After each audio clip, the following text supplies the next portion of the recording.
Hi everybody, how are you? Hope you're all good. Hi. It's Sunday evening. So we got Dirty Faces. Hiya, mate. Find your friends with Island Jason. Hiya, Jace. How you doing, mate? Hope all's good over there with you guys. Katrina, hiya, sweetheart. Hope you're good. And we got somebody else out there, a mystery person, whoever you are. Hope you're good. Hope everything's grand with you. So, yeah, here we are. Sunday night yet again, isn't it? So, weather here at the moment is, yeah, overcast, about 18 degrees, not brilliant, and a fair bit of wind blowing in from the southwest now, so the temperature should start coming up in the next few days. Sorry, he had to come up again. Bit of good rain for the farmers. They'll be appreciating that. I know that at the moment a lot of my farming friends are struggling a little bit with it. It's one of those. It's a bit of a swine. Hi Max, how you doing, brother? I don't know about us being legends, mate. You're a legend yourself. Hi Cookie. Hi Cookie. Hope you're good. Hi Jason. Hope everything is good with you. Right. I'm going to get into my side. 33 degrees. 33 degrees. Bloody hell. Well, he's got 33 It's supposed to get up to 30 here next Friday. Looking at the long range weather forecast. So, yeah, we'll see how that goes. Hey, Katrina, don't have to apologise. Don't have to apologise. Willow's been a pain in the ass. No. Sorry. Yeah. Hi, Bushcraft Sussex. Cider for me tonight is I'm still on the Alaskas. Hi, Bill. And I'm on Tropical Passion tonight. I'm debating. I've got H2O, but I've also got a Nordic alcohol-free if I feel like it. So this Tropical Passion is, what's the percentage? 3.4%. So it's not monstrously high. Let's do it. Oh, it's clear. I was expecting it to come out all red or something. I started work on Monday, Tuesday or Wednesday. I know that Lee Roberts has been, after all that epic walk he did, he's been doing, I think he... No. Not mate. He's been doing some dry stone walling with his son, so... I'll work that dry stone walling. I've never done any proper dry stone walling myself, although I've given a hand repairing walls down in the West Country when I was a nipper. I can remember the guys that would come in and do that. It was just hard slog, but they taught me a trick there, which a couple of times I've used in my life, which was they didn't look at the stone, they felt it was weird. They say, don't look at the stone, feel the stone. You know where the stone needs to go. And it's amazing how when they're dry stone walling, these guys can get everything to interlock and interlace. It's it's a proper. I can't see it. I've been painting today. I've been painting my trailers. Hi, Log Hoppers. How you doing, guys? Hope you're good. Did like that. Get it out, Mickey. Come on. It's in there somewhere. Solar panel. Yes. Solar panel. I really like that. I shared that to my channel. I've been over and had a look at their website. I might be investing myself. That looks a good bit of kit. Sort of thing you want. I mean, let's face it, most of us, all we're doing is charging phones and maybe power packs. And as every time we speak to Stuart, Kitten Killer, he's got bright sunshine above him. So if you're in Scotland too, I imagine you're getting it too. So ideal for this time of this weather to get it all. Thank you. Do excuse me whilst I put my phone onto airplane mode. There we go. That's it. MHPOWOS. Yeah. 400 watt. 440 watt. Yeah. Yeah, it looked a really good bit of kit. Yeah. Really did. Hi, Owen. So yeah, I've been looking. Oh, it's bloody raining. Stuart, is it raining with you? Yeah, it's just Stuart that's it good underneath him. Kitten Killer, you know. Yeah, sunshine's on the right. Just he's in his dome. The dome. Yeah, the sun dome. His bit of flat earth. Yeah. Stuart lives on a flat earth. But I was, like I say, I was out painting we got the scooter. My big mobility scooter. I've got a trailer that goes behind the car, and the metal hasn't been finished off. So I was out there with some black hammerite, and as fast as I was brushing it on, it was drying straight off. So yeah, and now it's. Yeah, it's doing a cracking job with that. Oh, it's pouring down now. Sorry. Magic bull roarers. Yeah, so it's that's it. It's Alan's bull roarer. Yeah, we're doing all right here, aren't we? Yeah. We're doing. Weather's on the look up this week. It's supposed to be getting a bit better. If anybody needs a Met check done for them, give me a shout. Not a problem at all.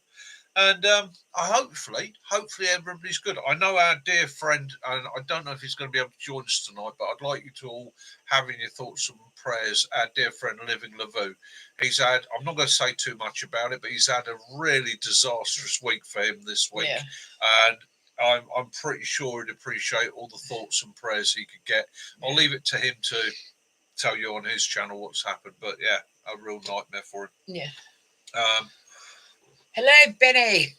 Hiya, Benny. Oh, just another one as well. I did notice when we were out this week, winter kit. Hi, Jez. Winter kit is still in the sales in some of the places. Some of the go outdoors and some of the places online are really desperate trying to get rid of some of last year's winter kit. Now's the time to grab a bargain, guys. This is the time of year I buy my winter kit for next year. I've noticed also that it's sort of the prices on the marketplace as well is a lot lower than it would normally be. I don't know if it's the fact that it started off quite wet this year, but there's some quite good bargains to be had as well there. A lot of the big companies seem to be sort of looking at the weather conditions and going, oh no, we need to get rid of that as best we can. So yeah, grab your bargains. Now's the time to stock up for winter. Hi, Simon. And I'm looking at a possible new hammock later in the year. I'm having a look at the one-wing hammock. So I'm seeing some things on there. Quite impressed. 12-foot, double-layered. Yeah. Oh, I quite fancy that. So no more chasing my mat about. Chris Sussex, the book's been packaged up. It should go to you either tomorrow or Tuesday, my love. The Pecs at £2 a can of Sainsbury's. Ooh, that's a good deal. Thanks, Cookie, for sharing that. Hi, Simon. How you doing? Bushcraft Sussex. Getting lock up on Benny. Benny, my brother. How we all doing? 15-year-old barber for the winter. You see, barbers are like flipping they're like Tupperware. They just go on forever, don't they? It's one of the best bits of kit you can have. Yeah. You know, I've been a good country lad myself. Barber jackets, and I can remember when, hunter wellies weren't considered an elite thing. They were a working boot. I can remember having hunters as a nipper, and they weren't expensive. We used to get them at places like, there's Scats now, but it was usually the old farm stores. And don't get me wrong, they were more expensive than the Dunlops, but if you had to spend all day in a pair of Wellington boots, definitely a pair of hunters over a pair of Dunlops. Yeah, definitely. Right, so what can I say about this cider? So the passion fruit cider, that's quite nice. That is quite nice, quite light. It's not a strong flavour. It's quite delicate. Yeah. Cherry, isn't it? No, that one's the tropical passion fruit. All right. I'm quite impressed with that. A good old Mole Valley. Yeah, Mole Valley. Nothing you can't get in a Mole Valley. Oh, I love a Mole Valley. So I used to... even in my military days, I was well known to frequent the Mole Valley because I found that the crow scarers were actually better than the thunder flashes we were issued.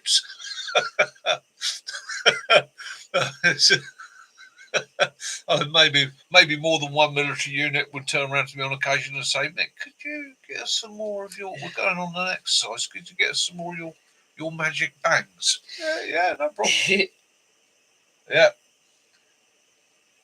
Oh, yeah, nice. Sussex, very nice, perfect beating. Was that with the neoprene lining? Because I tell you what, that makes all the difference in the winter. I was going to ask you how you're feeling now, Jess. Yeah. So you're finally feeling better to go back outside? Jess, I'm going to be talking a little bit about that tonight. I've been chatting to a friend of mine up that end about what they think the particular infection was in that stream, and there is quite an increase of it in the UK, all over the UK at the moment. So I'll later on this evening, I'll be doing a little bit of chatting about a particular parasite that's become very prevalent at the moment, and just giving people some good information. Oh, fantastic! And tips. Well, fingers crossed for you, sweetheart. Yeah. Oh, brilliant. Well, Katrina, yeah, all our thoughts and prayers with you. That's a big decision to make. Yeah. No, it's not Cryptosporidia. Cryptosporidia, yeah, that is another nasty in its own right. Jason, you don't have to buy one, my love. You can make one if you got some metal. The metal. Yeah, Jason, I only got that one because Benny gave it to me. Personally, I've always used cast iron. I've always found a nice cast iron griddle over the heat and then just roll it over works nice. You know, where's your son? Any can see this, get an idea of size. But you can put. I believe you can get these on Amazon. So if I put my hand near it, then get sort of. Excuse me, because it's a bit wet inside because I've just given it a wash. Hand size, yeah. Yeah, about the size of a slice of bread. I better leave that open as I've just washed it out. Let that air out. Yeah, frying pan works, or you could.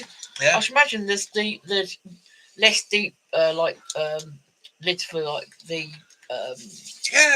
the old billy can things. Or if you got it down to nice coals, just the grill itself.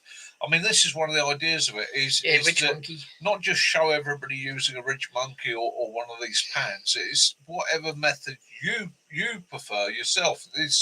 I mean, we're calling it a challenge. It's not. It's just out of interest. What are the flavour differences? What are the taste differences? What do people like? I mean, Roman Ray today blew my mind. Did a corned beef and red onion. Yeah, corned beef hash. Oh, corned beef and red onion. Never clicked in there, but I'm now sitting there going, next time. No wonder his dog was hanging about. Is waiting for crumbs. His little dog's it's just sat there in front of him going. Yeah, he's got two. One's a puppy. I'm waiting. Yeah. Oh, bushcraft sausage made a maul. Oh wow! Do like a good maul. Yeah. Puff pastry and beef. Ooh. Oh, that sounds good, doesn't it? Great brie and steak. Yeah. I'd swap the steak for bacon. Yeah. I loved brie and bacon. This is, I mean, again, this is one of the ideas of this challenge is to get people talking about what you can do. We survival. Okay, so one of the priorities is survival. So it's your shelter, it's your heat, it's your water, and it's food. Okay, if people always say to me, "Oh yeah, but we can go 3 weeks without food," you can. You're going down in the first 6 to 10 hours.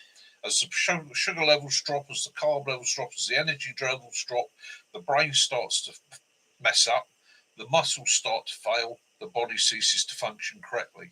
So again, food is as important as water. It is as important as shelter. It is as important as morale is growth. Yeah, and it's, again, as we said, morale.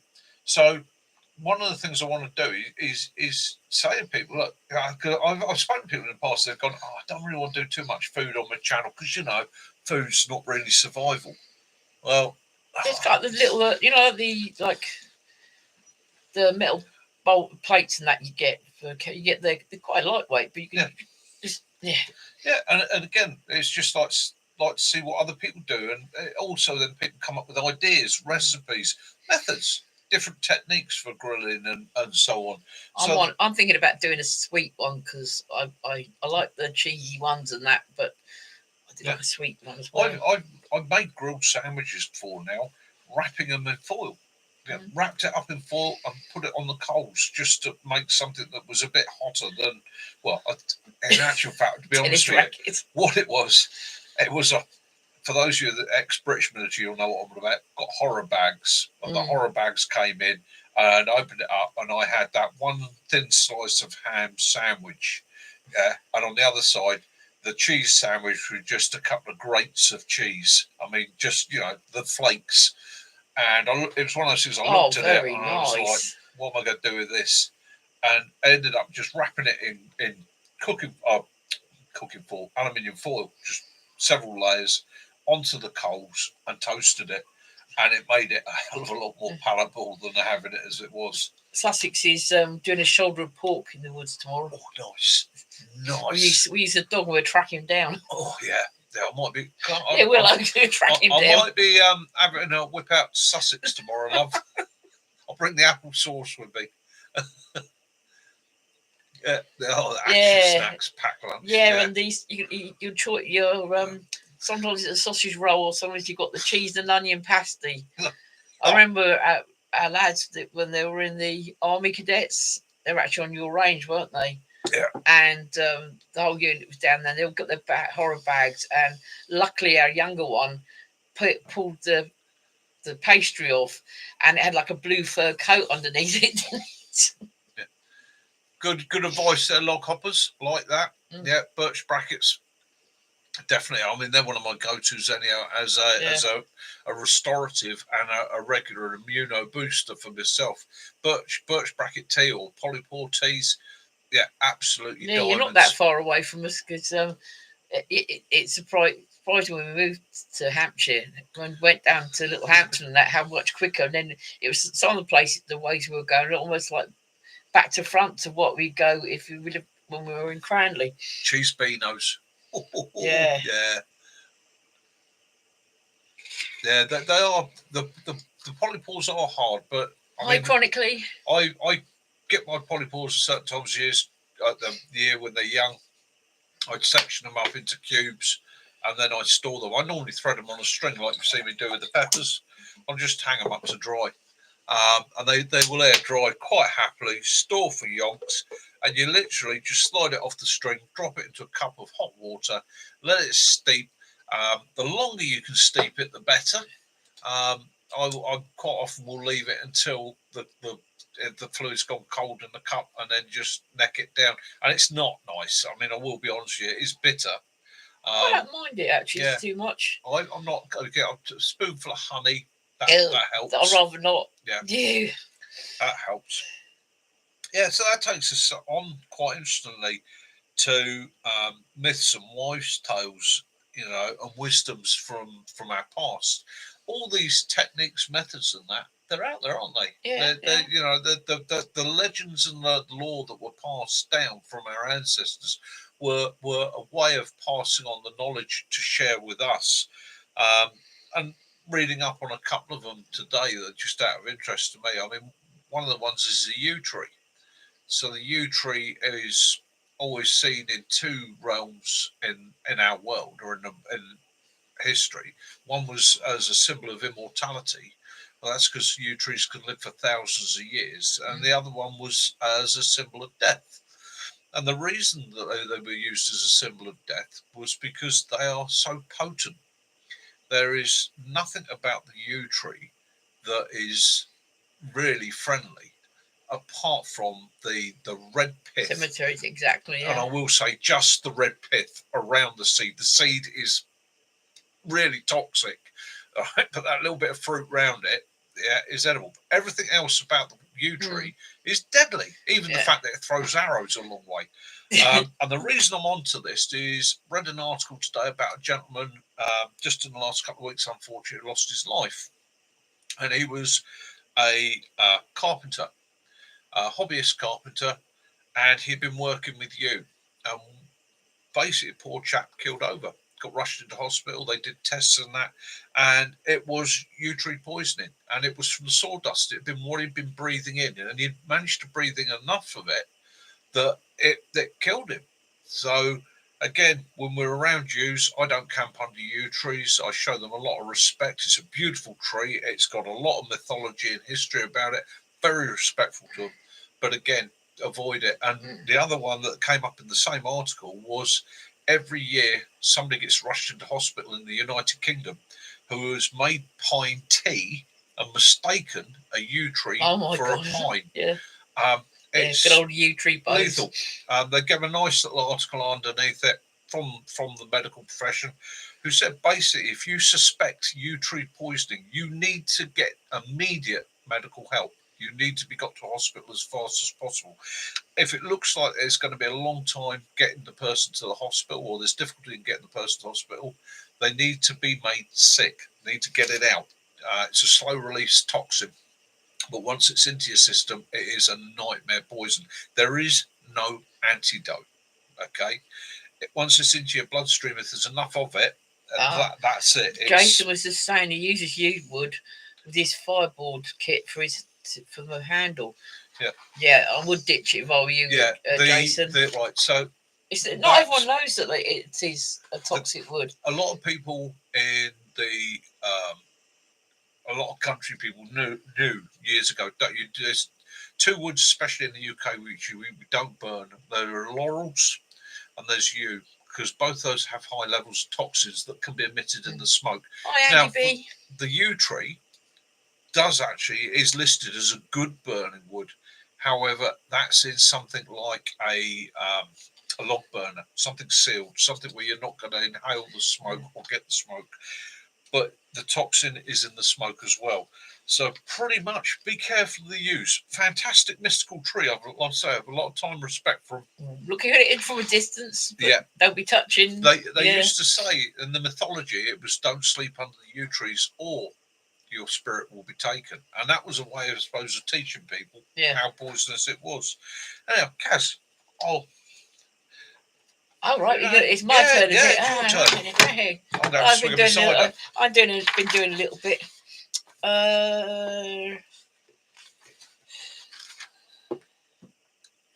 Firstly, I found a couple of things that a couple of ladies have written, and I thought it was quite nice. So I'm going to read that, and then I'm going to go into some more about the herbs. The first one is by a Dorothy Morrison. I don't have when it was written, when she wrote it, but it says, "The mountains are my bones, the rivers are my veins, the forests are my thoughts, and the stars are my dreams. The ocean is my heart, its pounding is my pulse. The songs of the earth write the music of my soul. Magic is not a practice, it is a living, breathing web of energy that, with our permission, can encase our every action." I thought that was quite nice. And the other one is called Wildflowers. It says, "I do not need oceans of people by my side. Even too much beauty can overwhelm me. But let me ask, if I may, for just a few small wildflowers on my way, those free and imperfect scattered souls, those mighty and steadfast champions of light, ever growing and flowing and blowing and glowing beside me." Beautiful. Yeah. Beautiful. That's actually it's actually out of my grimoire. I've got some more bits out of my grimoire as well, but it's just my personal book that I see things that I like and I write them down, and those will go on to my granddaughter. But garden herbs, not just for food. Have you a garden? Not everyone has a garden. People say, I haven't got a garden. I'm not interested in a garden. Do you know many herbs can be found on a forage outside, i.e. ransoms, wild mint, a lot of the herbs you can find wild growing about. And people always say, "No, I've not got green fingers." But what is green fingers? It's it's practice, isn't it? You start, I sort of call it tinkering. You start tinkering in the garden. You just, do a little bit of weeding there, and then you get it's like this little thing that comes into your mind, and you just cannot, stop tinkering in your garden. If you haven't got a garden, windowsill, isn't it? Yeah, I'm just going to put that. If you haven't got a garden and you want some herbs and that, and I'll explain a couple of the herbs again. I'm just going to go through in the next few weeks some more into what herbs are good for you, what you can use them for, etc. But if you haven't got a garden, get some of the supermarket pots to put on the windowsill. They're already in a little pot, and even the worst plant killer in the world cannot really sort of kill them. And for the sake of about 50p a pound, you can go out and get another one. So, or Fate's car boots and shows.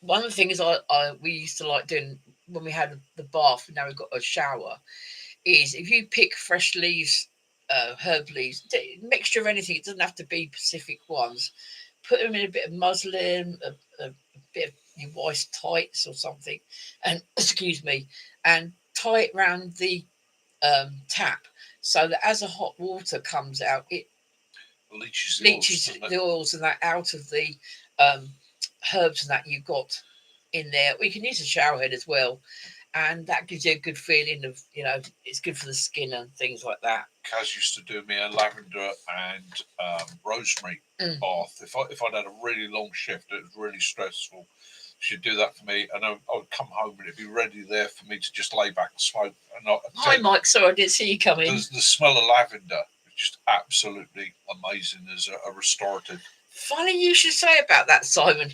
Right, the first one again, I'm going to do mint. It's hopefully there's a little bit more in the mint than I covered last time. I'm going to do two today. There's mint and rosemary because they're quite common in your garden. You can get wild mint as well. I'm not so sure about the rosemary, right? But mint, it can be used to aid a soothing of your stomach. It can help to ease a headache, reduce oil produced in the skin. If you have oily skin, washing with some sort of rinse made out of mint leaves is great for that. And it's also very good for bug bites. If you get bitten by it, rub a mint leaf on your bite and it tends to ease it, a bit like when you put dock leaves on stinging nettles. Yeah. So that's a good one.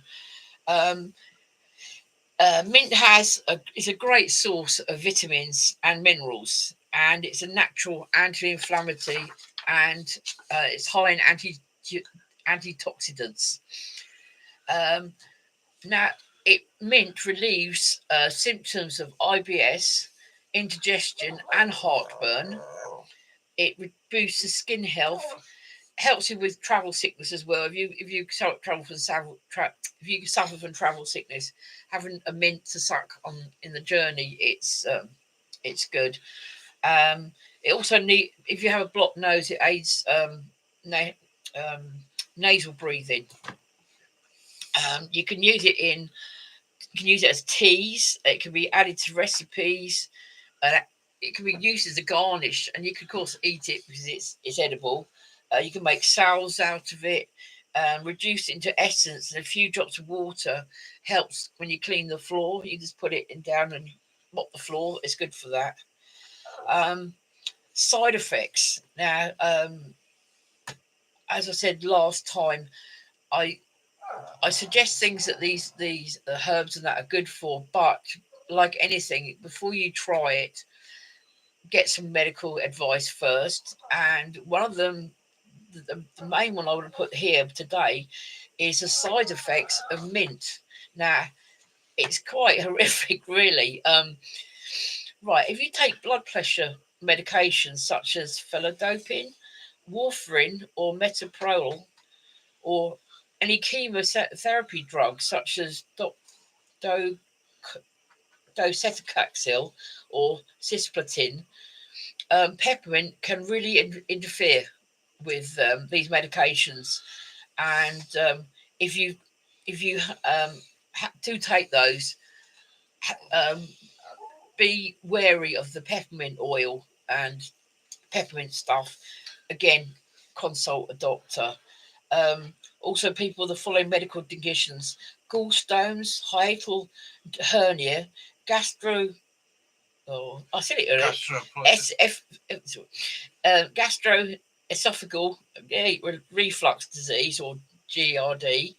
Should consult a healthcare provider before taking peppermint supplements. So, although for a majority of us they are good, if you've got these medical conditions, then obviously need to seek more advice. But say IBS, you'd obviously have it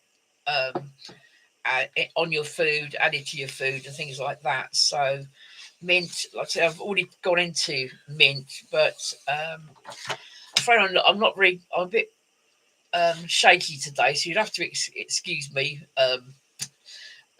with that. But next one is rosemary.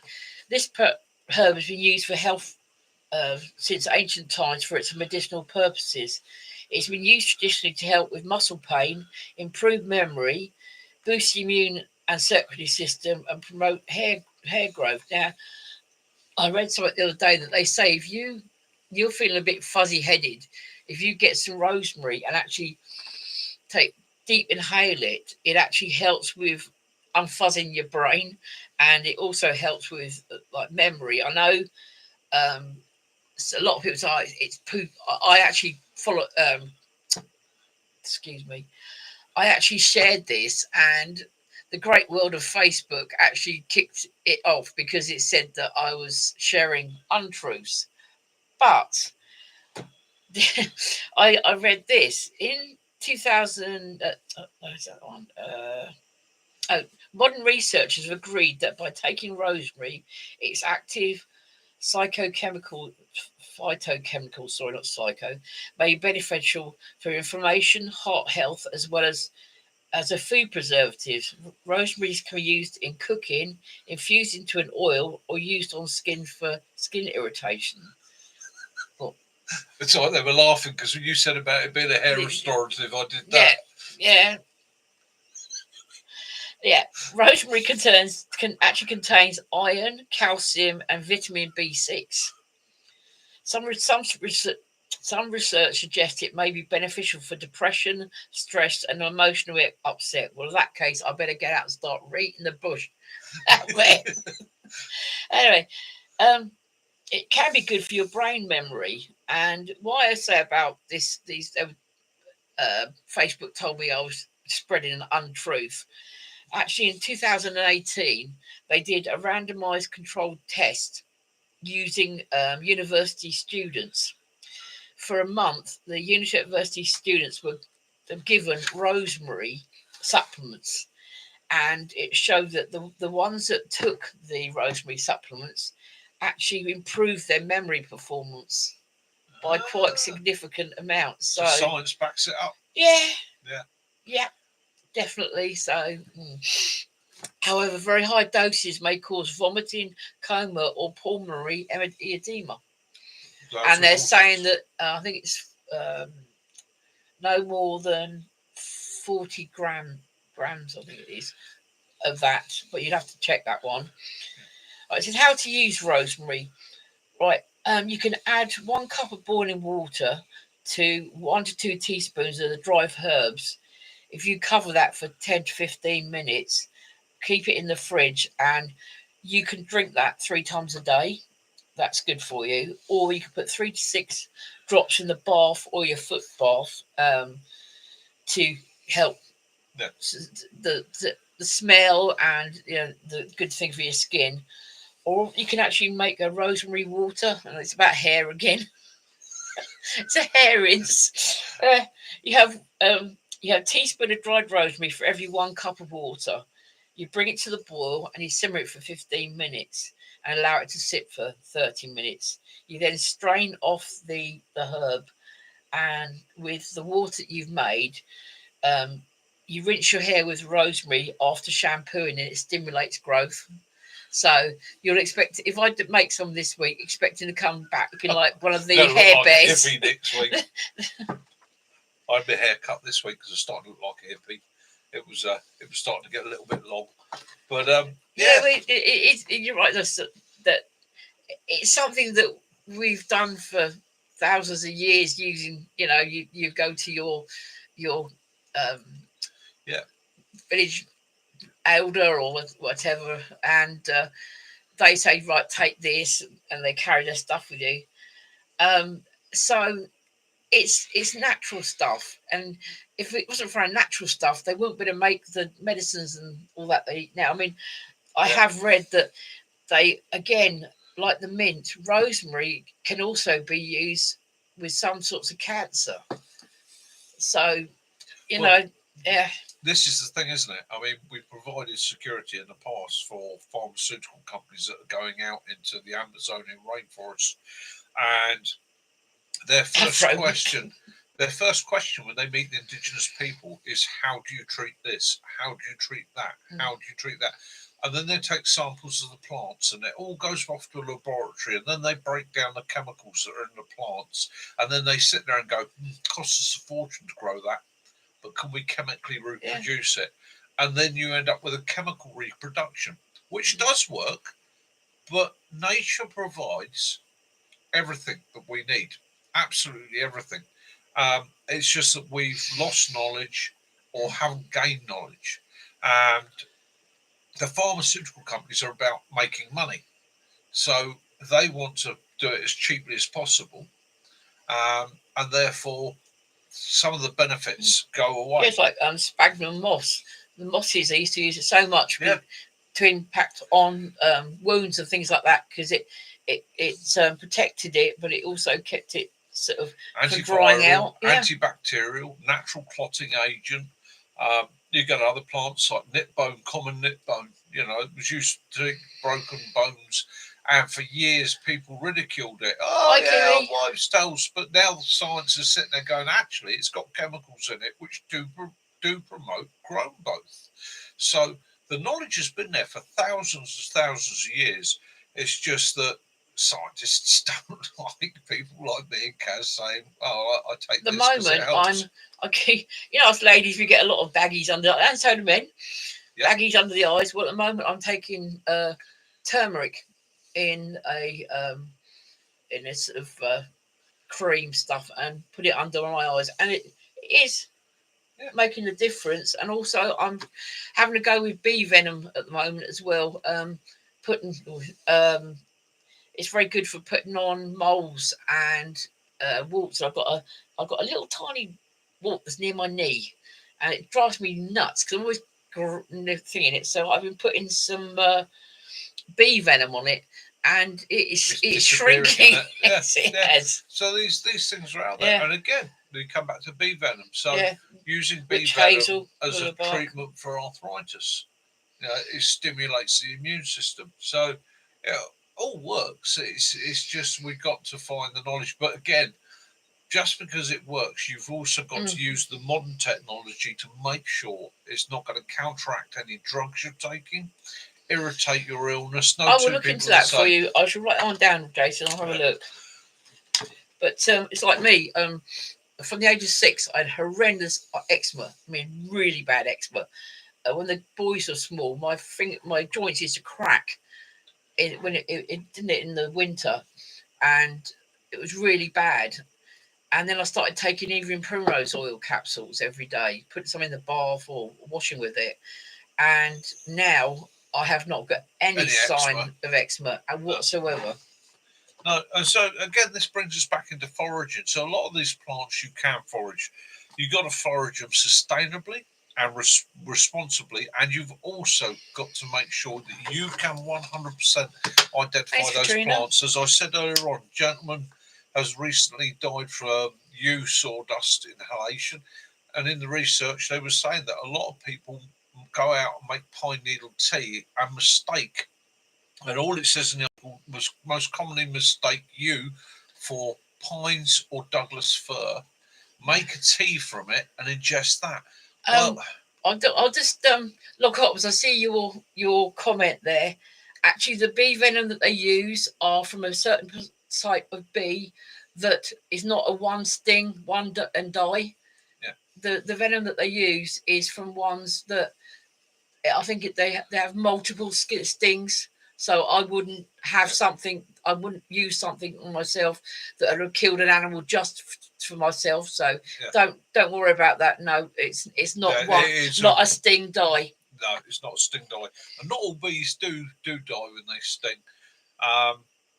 So getting back to that. So beware, learn your toxic lookalikes. And in actual fact, I think log hoppers, a lot of the guys that actually live this will agree with me. It's almost more important to learn the toxic lookalikes than it is the actual forageable plants. If you can identify those that will kill you, do so. And my biggest tip to anybody starting out on that is avoid anything in the carrot family.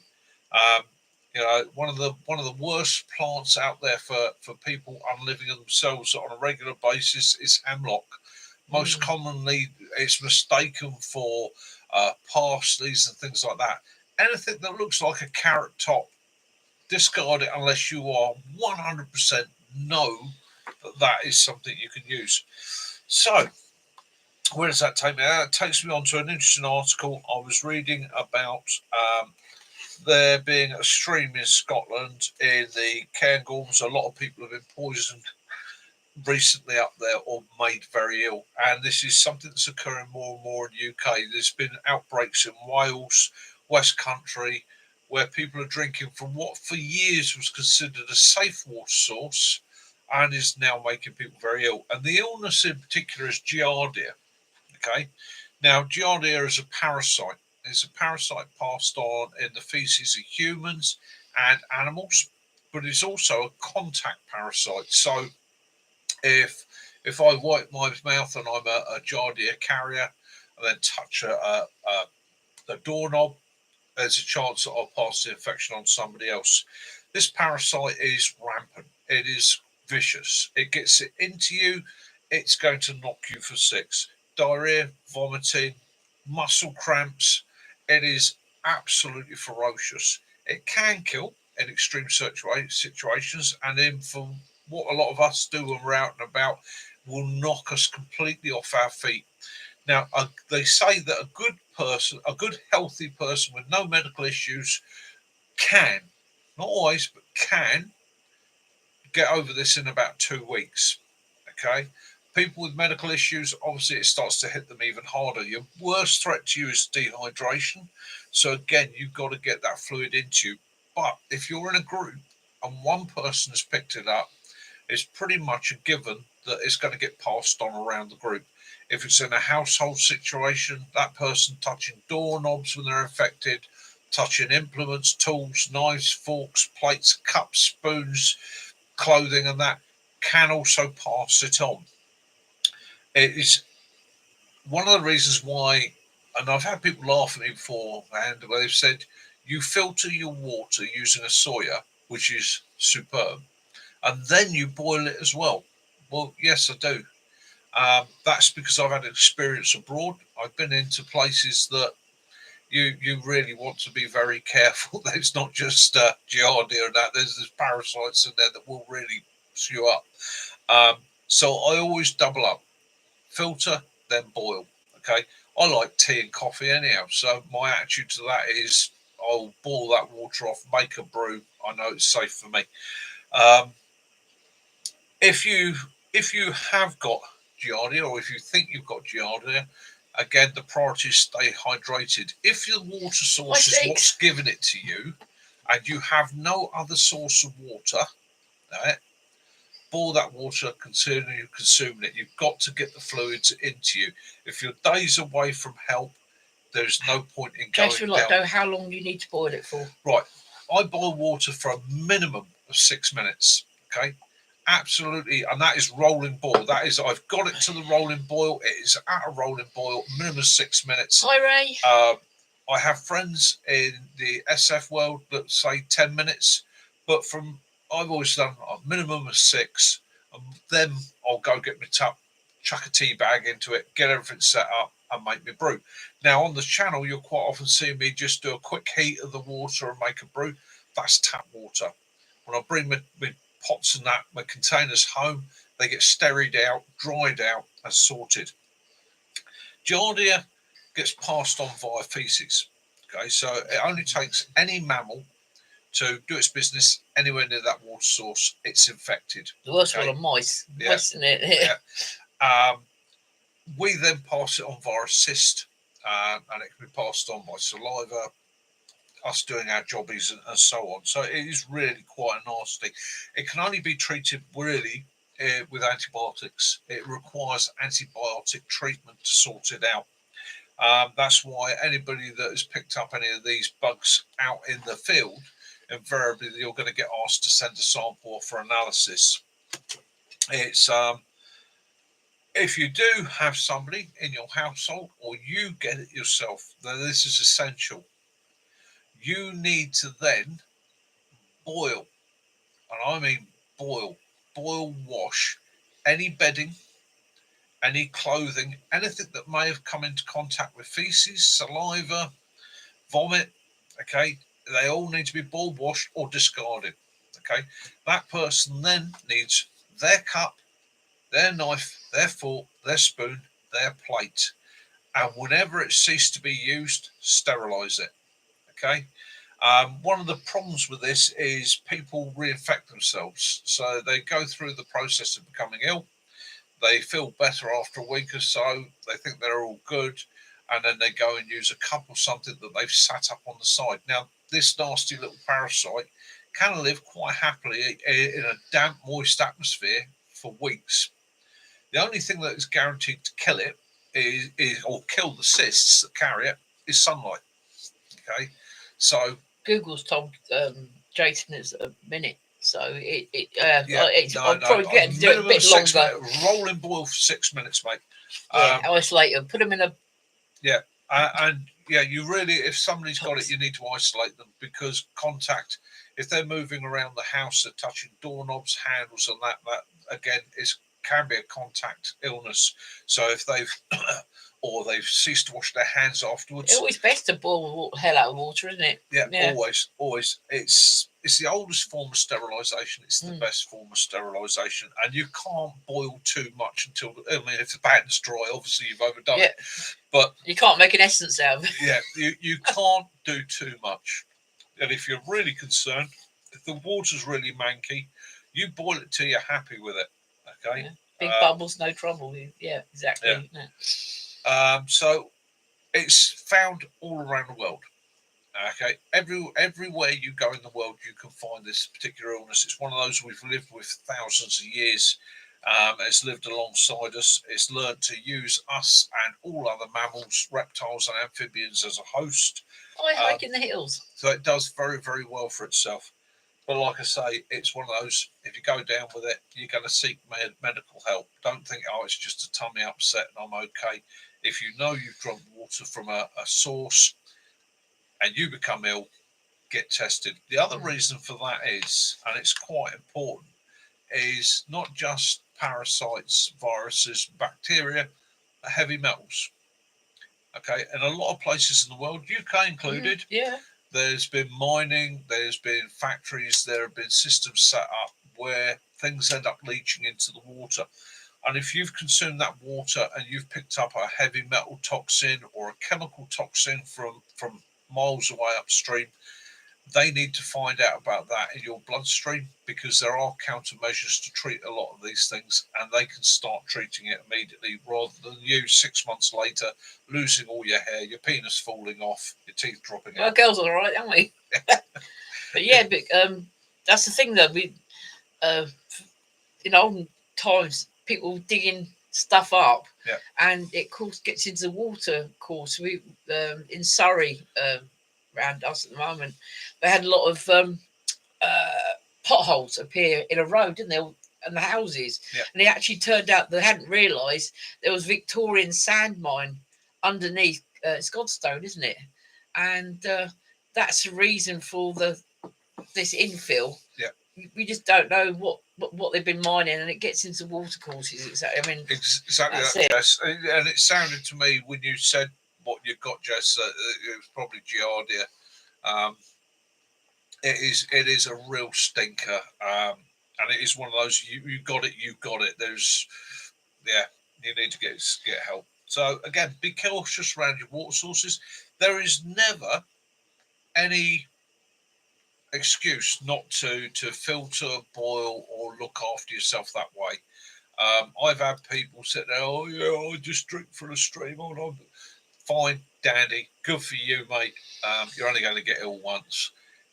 Take it from somebody that's been out there, walked the miles, and don't get me wrong, there have been occasions in my life where I have literally drunk from muddy puddles because needs as must.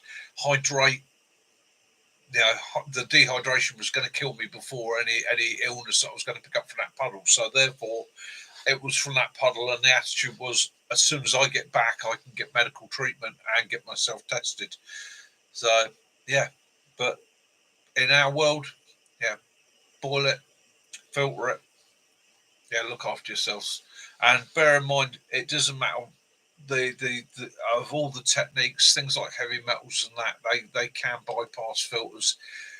They won't get killed off by sterilisation tablets, and they don't always get taken out by boiling. So you've just got to be very, very careful in your approach. The trouble with rivers and that, you got ducks, geese, you got a runoff from the fields going with the chemicals in the fields and going in there, and people's stuff and industries and the UK water system, which is like, oh look, it's raining, we'll just open the gates and let it all go. And what you fish in there, the fishies don't wear nappies. Do they? Oh, it stinks out of you, mate. Yeah, so yeah, Giardia, it's out there. Cryptosporidium, yeah, that's out there as well. That's another nasty you don't want to pick up. You can pick up tapeworm from fish. There's any number of nasty parasitic, viral and bacterial infections you can pick up from water. No water source, no wild water source is 100% safe, even if it's coming from the finest chalk spring in the world. I would always. We do there, Bushcross, Sussex. I mean, there is a natural fountain, isn't there, in near to Hascombe? Yeah. And my mum and dad used to stop off there and fill their water containers up, but no, you wouldn't do that now. No. It's just take the precautions. They're there for a reason. Jess, it's ironic. Yeah, you pointed out it's ironic, but it's the way it goes, sweetheart. And you can't tell, looking at any water source, whether it's good or bad. No. It might look lovely, but it could be something dead upstream from there. Well, we've had it, and we've had a situation, or I've been in a situation where 5 people drunk from a water course, 4 of them absolutely fine, 1 of them just unlucky. So it happens.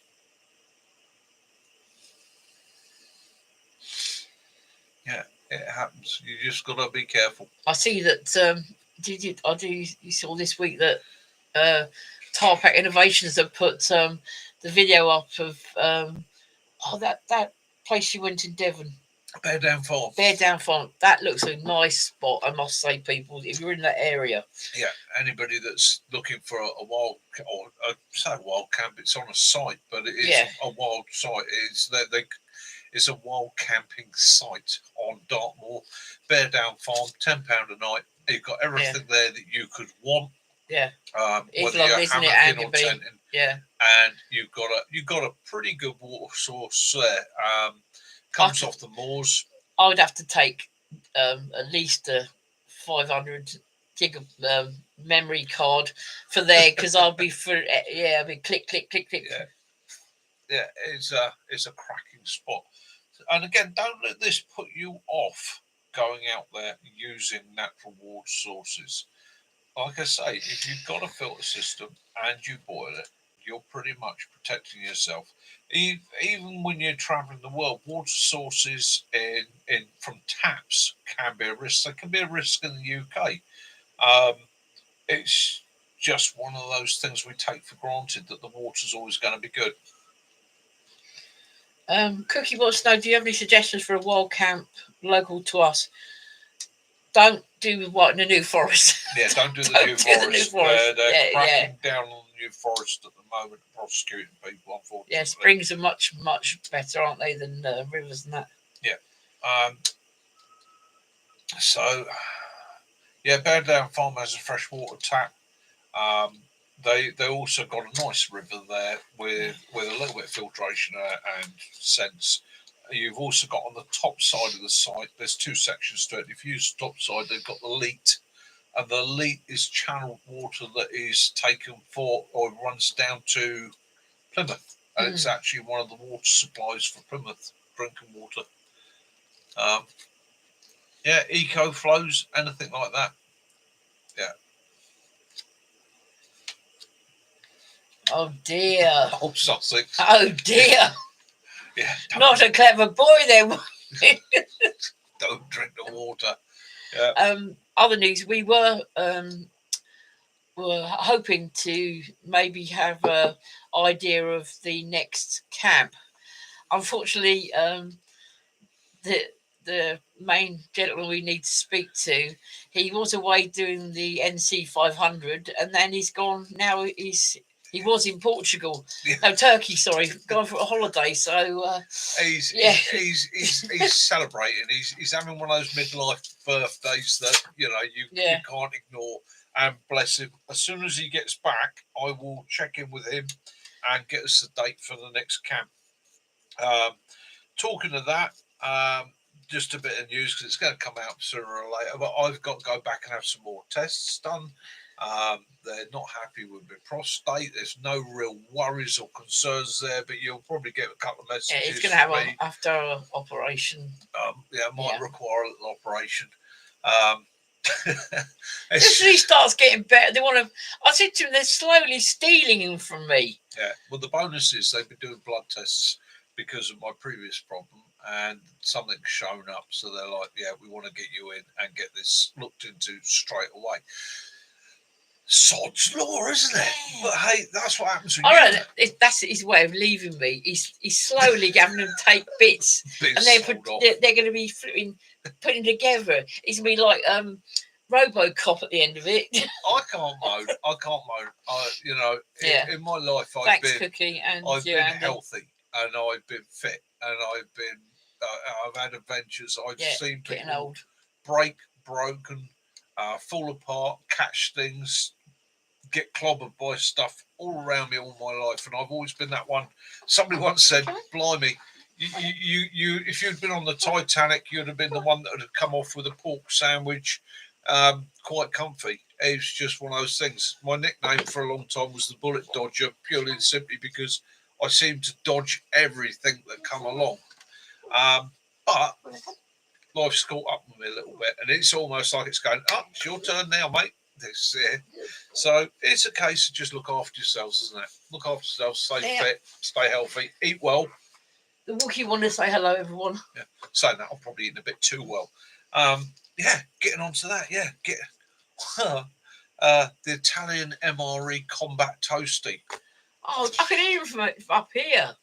He was so excited about it. Yeah. Oh, we know. Get all put in jars for the afterlife. I'm going to be one of them fairies, one of them Egyptian fairies. I'm trying to keep you awake, Will. Oh, it's a bit much, isn't it, mate? Yeah, it's a bit much. Yeah, Bushcraft Sussex is one of those things. But and again, it ain't going to defeat me. It doesn't pull me down too much. It's a bit of a surprise and a shock. But you just got to come back up like that, haven't you? That's the reality. Is ball them fists, stand up and go, come on in, bring it on, and enjoy every day for what it is. Log hopping's not a problem, guys. Night, bye. Take it easy. Catch up tomorrow. Night to you all. Give the dog a pet from me, and I'm hoping that you're all comfortable. Get a good head down. Yeah. I'm waiting for a morning of non-rain for you. Yeah, nuts and bolts are rattling. Yeah, feels like that some days. It feels like the old bearings are laying up. Sounds like an old tic-tac box. So toasties, what's Roman Ray's done a video. Yeah, he did the corned beef toasty, so he's on the list. What I'm going to do with this? Owen said, didn't he? No, Kitten sent you. He's links to his. Let me know. Send me links. Let me know when you've done a video. And what I'll do is everybody that does a toasty video, I will share it to this channel. And the idea being that we'll all have a look, every single one of us, and then in about a month's time, we'll all have a vote on a Sunday night, and we will declare the world, because it's international, the world bushcraft toasty champion, the international. Put it on your CV, it's throw it out there. I know Jason's on about or Jason the chef, he's doing one, but he's asked not to be included in the draw. He said, I don't want to be, as a professional chef out there, creating something that everybody goes, oh, that's amazing. I mean, you can always do one cookie and give it to someone else. Yeah. But understandable. Right. Yeah. Cookie. Make the toasty. Throw the bread away. Eat the filling. That sounds good to me. One of my favourite things used to be calzones, and I never would eat the bread, but I just tear off like literally an edge and sit there with a spoon and just eat all that. Yeah, you could use tortilla wraps. You don't have to use bread. Yeah. Show us your alternative. How would you do it? I mean, let's face it. I mean, if the Americans can do a burger in a donut. Yeah. What did we see was in a donut? Yeah. I can't remember it now. Yeah, it's and it's a bit of fun and sharing. It doesn't have to be a short. It can be a full video if you want. You can do a short, full video. Make it part of a video. Yeah. You can have a loaf of bread. You can get one of those old round cobs and just pull out some of the centre and just fill it with whatever you want, Simon. The simple rule is this: show me yours. How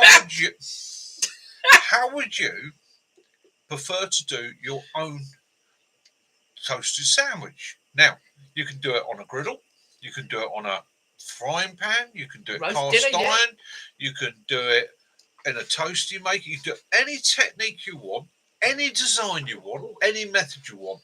Okay, as long as it's done pretty much outdoors. Yeah, don't want to see anybody's electric grill, their pan going under it, or their gas oven. Use a giant Yorkshire inside to hold everything in. Yeah, use your camp stove, use your fire pit, use your gasifier, use whatever method you go to. Make that toasty that you think, that's what I'd go for.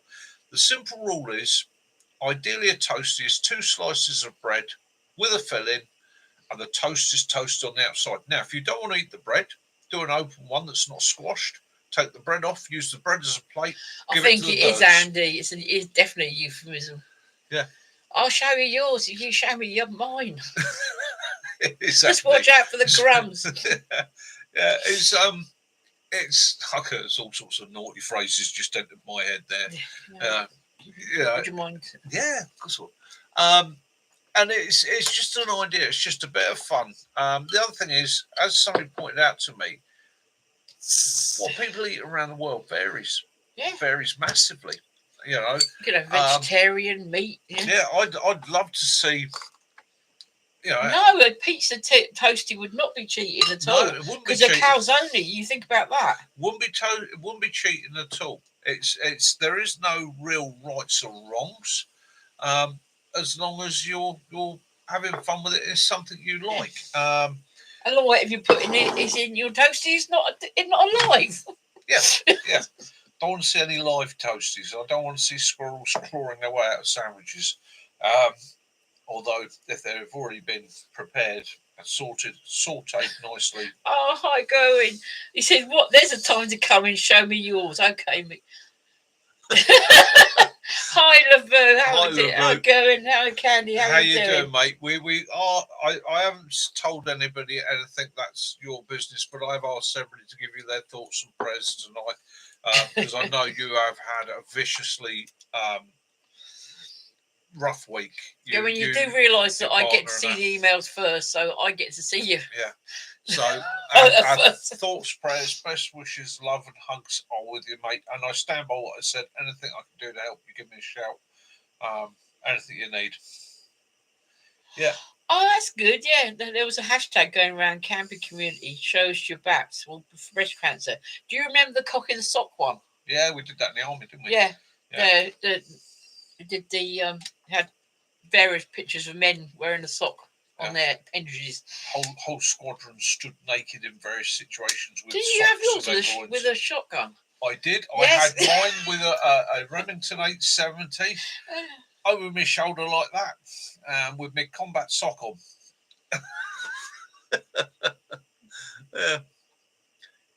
Yeah. Imagine dropping lads.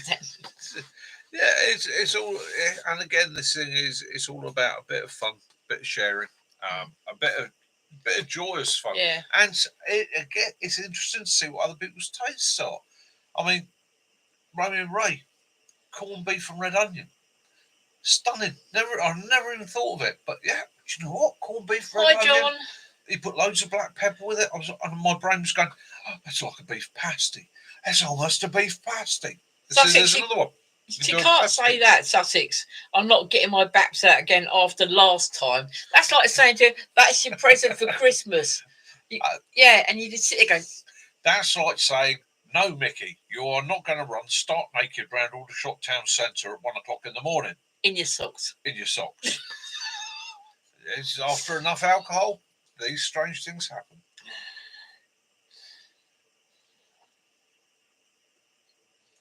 John, how you doing, brother? I hope you're good out there. I hope everybody's recovering from the tornado. I hope it's all going well. Good to see you. Be like the calendar girls. And we're going to need considerably bigger buns. You would.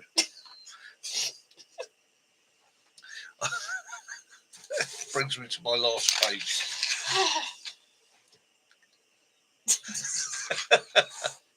Yeah. So you're having interesting times there. And that brings me to the last of my notes. The last of my notes, and then we'll freehand it from there, was pretty much, what is it? What is it? What is bushcraft? What is survival? What is prepping? What is wild camping? I like your cyber truck. Yeah, it's finding a balance, isn't it? That's what all these things are. We all have serious lives. We all have things we have to do. We all have work challenges and issues that come up in our day-to-day. But it's balanced off by us doing what we enjoy. Whether it's being sitting on a hillside just gazing fondly at the view, breathing fresh air, whether it's creating a shelter, whether it's making a fire, making a bench, whatever it is, it's a balance. And that is the secret to life, really, is find that balance, make that balance for yourself. Share it with others as well. Try and encourage other people to find that balance. I see so many lost souls every day trudging through life with their heads down.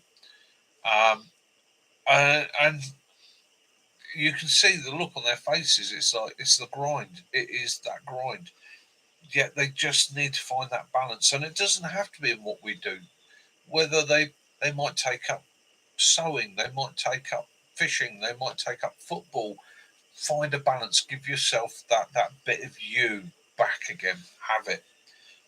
Especially if it's a juvenile you, because mine is definitely juvenile, isn't it? It's my inner me is about 14, 15 years old. It's like a big kid. Life is brutal. It is. Yeah. Yeah. Hi, Dave. Hi, Jess. How you doing, brother? I hope you're good. I hope your mum's good. I hope your dad's good. Send them my love. Did like the Cybertruck. That was interesting to see.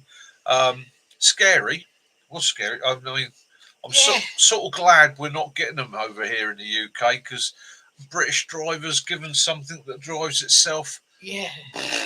No, disaster waiting to happen, wouldn't it? Letting know that it's sort of saying, oh, you're not concentrating enough. I couldn't get my head around that. I mean, I know there's legalities behind it, but you've got a truck that can drive itself. And yet, if you're not looking where you're going, it's going to shout and scream at you. Well, let's face it, possibly the ideal answer to it is to remove the human being altogether so that you can just go and have a kip in the back. So I know there's a couple of journeys we'd do where I'd like to be asleep in the back.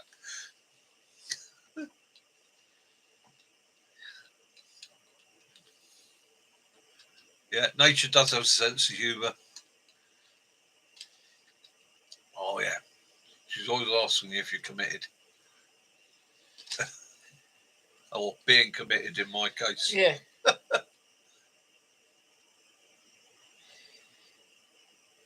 I think, sharks are all right with spiders, not so much. I don't know why I used to like spider. I always wanted a tarantula at one point, and then now they freak the hell out of me. I think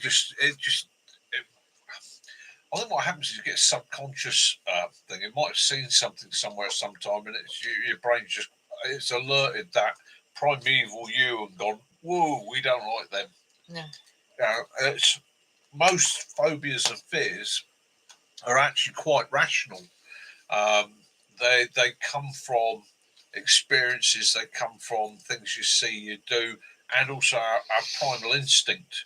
Wriggly things. People don't like wriggly things. Well, that's an ancient instinct that says that's a snake. It will kill me. I will leave it the hell alone.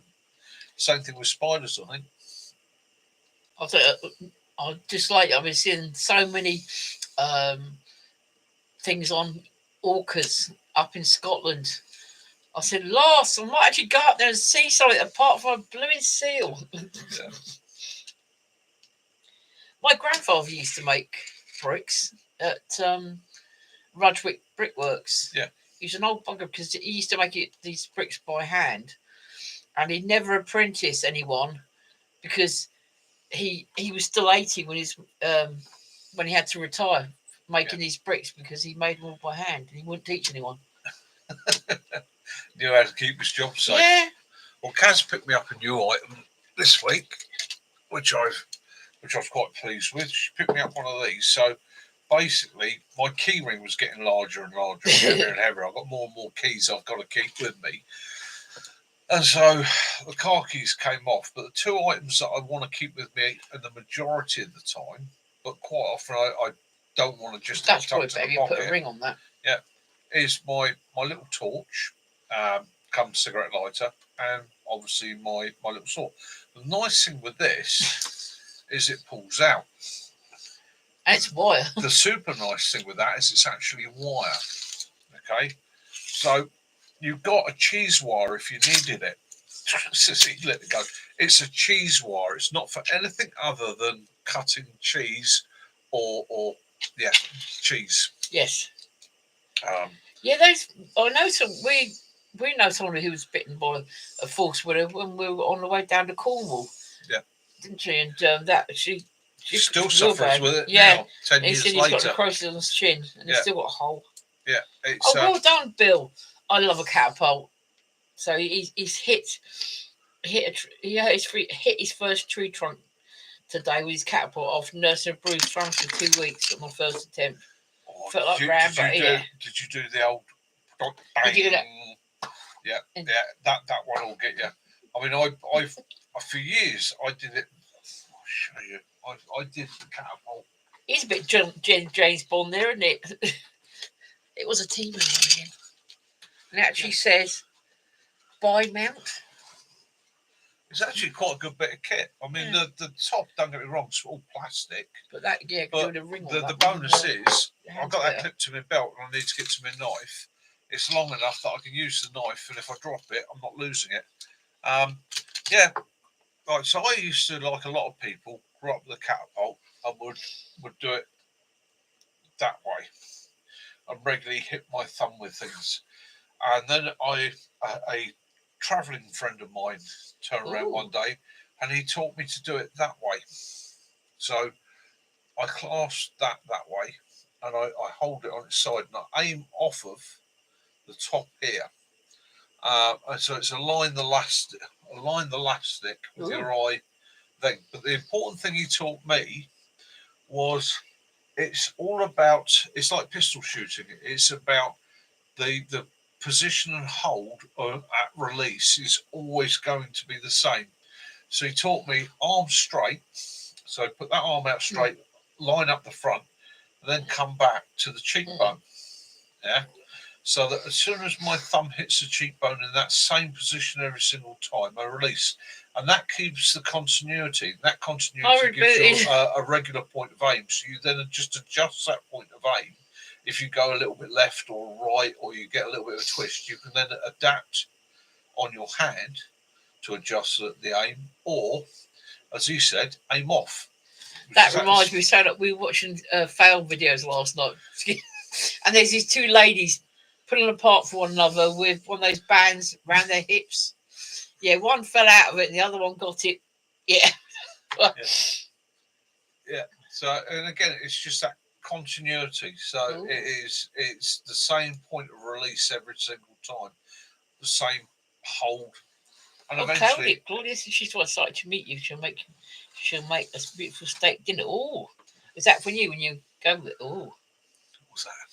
Tang Toff said Claudia said she's excited to meet you and she'll make a beautiful steak dinner. Oh, steak dinner. Oh, that sounds good to me. Oh, that should be rounded up. Infrared contact lenses. Wow, that sounds. I saw Black Widow. Yeah, well, Black Widow catapults with the old wrist stabilizer. Yeah, and it's like anything like it's like archery, it's like pistol shooting, it's like rifle shooting. It's repetition. I want to see the video of that, Sussex. Yeah, always with the same point of hold, same positioning, the same point of aim, and then you'll find the accuracy comes from there. And then, like with pistol shooting, it is forget 90% of what you were taught in the military. It actually comes down to trigger control and aim.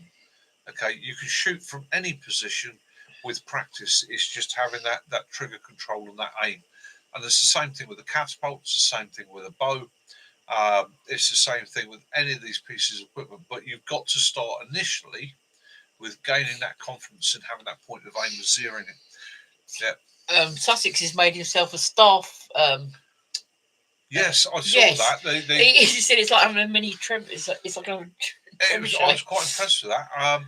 I had years ago, and I was toying with making another one. I had it was very nice actually. It was very similar to an atlatl, but an atlatl uses a wooden stave as the arm extension. Yeah. Mine was actually mine was made it was made from twine, so the extension was twine, so it coiled around this finger, the index finger of my right hand. It hooked into a notch at the back of the spear, and on release it was a flicking motion, and the string would accelerate it even faster than I could physically throw it. Made it very, very accurate, very, very powerful. And again, it meant that you could carry a larger staff, and that's the bonus of the atlatl, is you're carrying a larger spear than you could normally throw physically. Yeah. Which means you've got a staff, you've got something that can be used as a defensive weapon with animals, as something to stabilise you, put your shelter up and reset, and then double up. Cheese cutter, yeah, very good cheese cutter, isn't it? It's a brilliant cheese cutter. That's when I'm out bush drafting and I need to cut cheese, especially if I need to cut that cheese silently. No Edam too tough. Yeah, no Edam too tough. Any Edam that might be stood at the gates, it can be cut into pieces that we can all share. Hi Baz, how you doing, brother? Yeah. Yeah, excellent cheese cutter. Yeah, cheese for your forest art, yes. A longer range pointy stick for the win, always. Yes. The bigger the pointy stick, the better. Yeah. Yeah, Baz, brilliant, mate. I see you join me there on the D-Day words, and I appreciate that. Cut the cheese euphemism. Oh, and yeah, so Baz, well done, mate. Really appreciate it. Absolutely awesome. Absolutely awesome. A war club. Oh, which war club are you going to go with? I like the Maori ones. Yeah, absolutely awesome. Awesome. Nothing wrong with a good old-fashioned big stick. Yes. And let's face it, if you're in the survival world, that's where you want to start, is sticks. It's fine having all the other tools, all the other what do they call them now, so YouTube doesn't go mental. Things that go pop. All those pew-pews. Yeah, pew-pews. It's fine having all that. Believe you me, somebody that most of my career has been spent around pew-pews. And until I get to the States, I'm not doing any more pew-pews. When I get out there, me and Dear get together, and I will give you all a bit of a lesson in pew-pews. Like Jason. Probably embarrass myself. But the basics are the stick. All right? If you want to go back even further, the stone. Our ancestors picked up something and used it as a tool. So... Andy B, you got the GT Media... site, night vision. How did you get on with that? Yeah. Pickaxe handle, yeah. Yeah. A boomstick. I got a broomstick. Yeah. Yeah, boomsticks definitely for a win. Leg bone, yeah. My favourite boomstick's 12 gauge. 12 gauge boomstick, single barrel, pump action, reliable and honest. Just imagine you had a leg bone from a moose. Yeah. That'd be a pretty big. Well, again, isn't it? It's almost something that's designed for the job. It's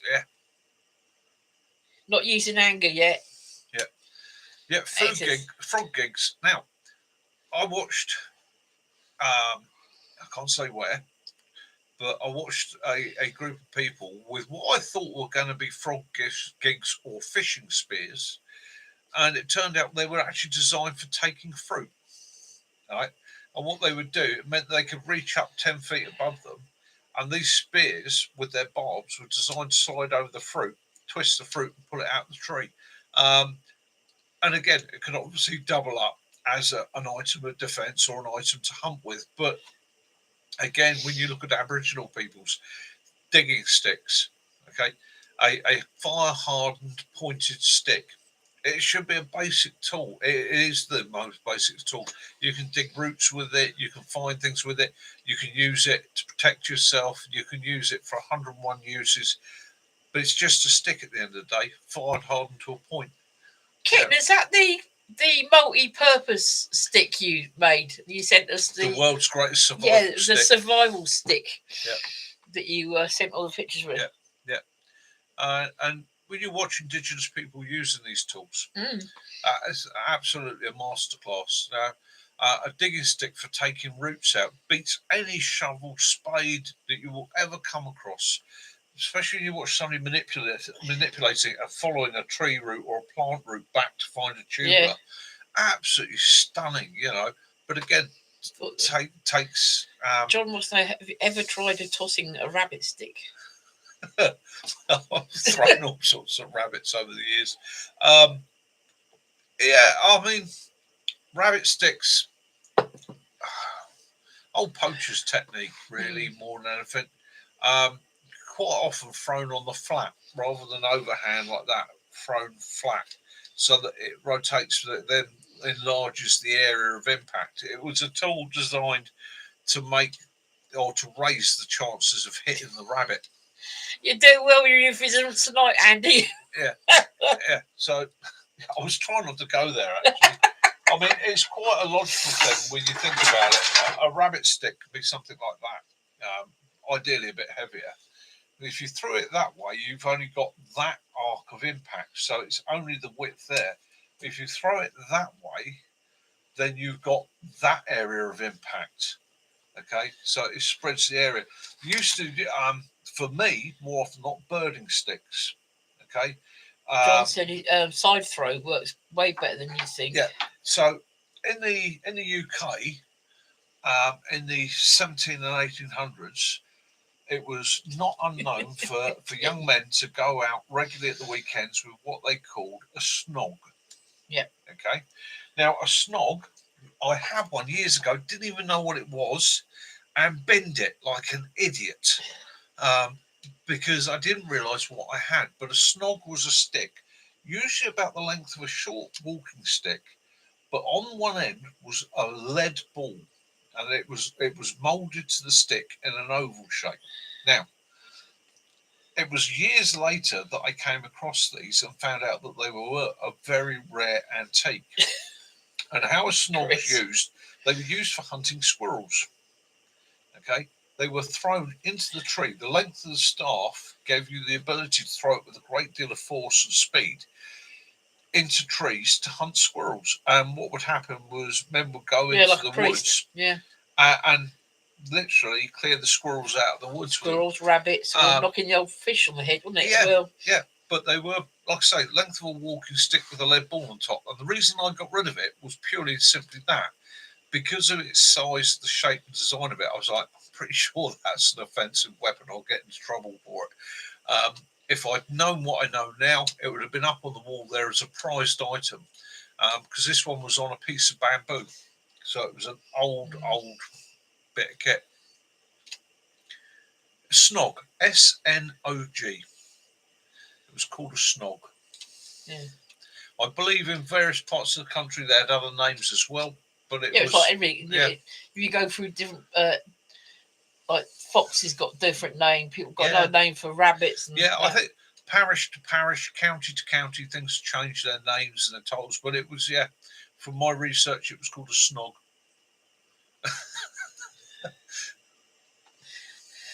Well, I read these a couple of bits earlier on. Well, I've just got to go. I have. Grab a can. Do you want another drink, Rhonda? No, thank you.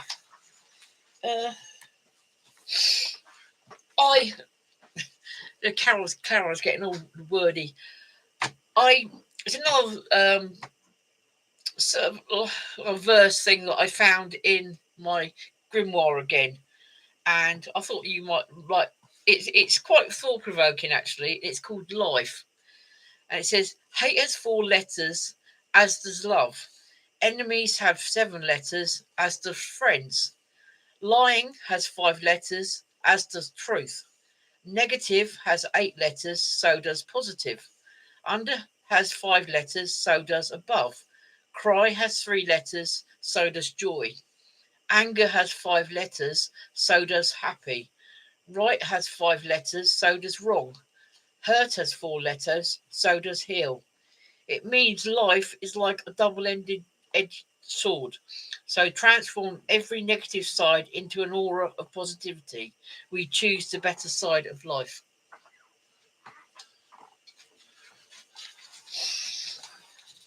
I hope you don't mind that, but I thought I'd just like to share it with you again.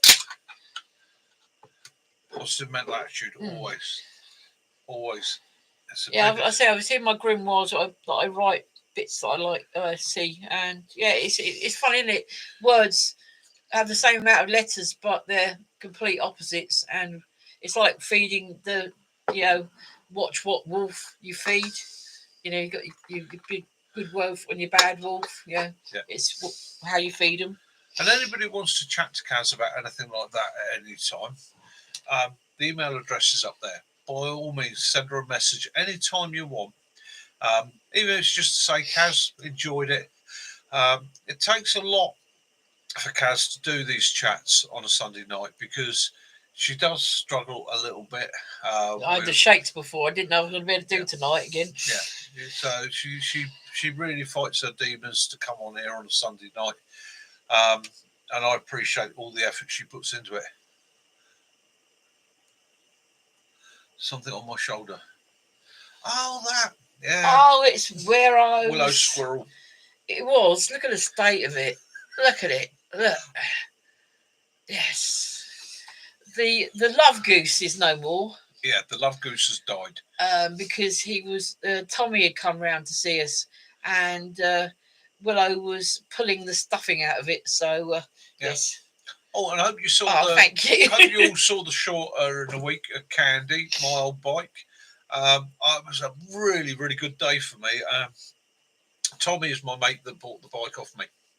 Okay, so he had her off me 2-3 years ago. Yeah. And yeah, that's the best home for her to go to. It was the best home for her to go to, and he got hold of me and he said, a chance of a lift. I've got to go pick Candy up. She's been in for repair. She needed thank you, Max. some work doing on a rear cylinder. And he said to me, do you want to ride her back? Yes, and it is Sussex. I was so torn. I really wanted to ride her back, but I was like, no, I'm not healthy. I'm not good at the moment. The stomach muscles aren't quite there. So, and she's a big old hoolie to heave around. But I went down, and to see her again and see her, I knew it. And then follow my mate back. Yeah, I did. I used to stand by the back gate, open it up for him to ride through. I used to tap her on the tank, go look after him. Yeah. And yes, Bill, yin and yang, definitely. But, yeah, it was Willow's love toy, but yeah, we had to keep hiding it, didn't we? He was nearly fainting. He was that bad. Oh yeah, Guildford Harley will have a thing today, don't they? Yeah.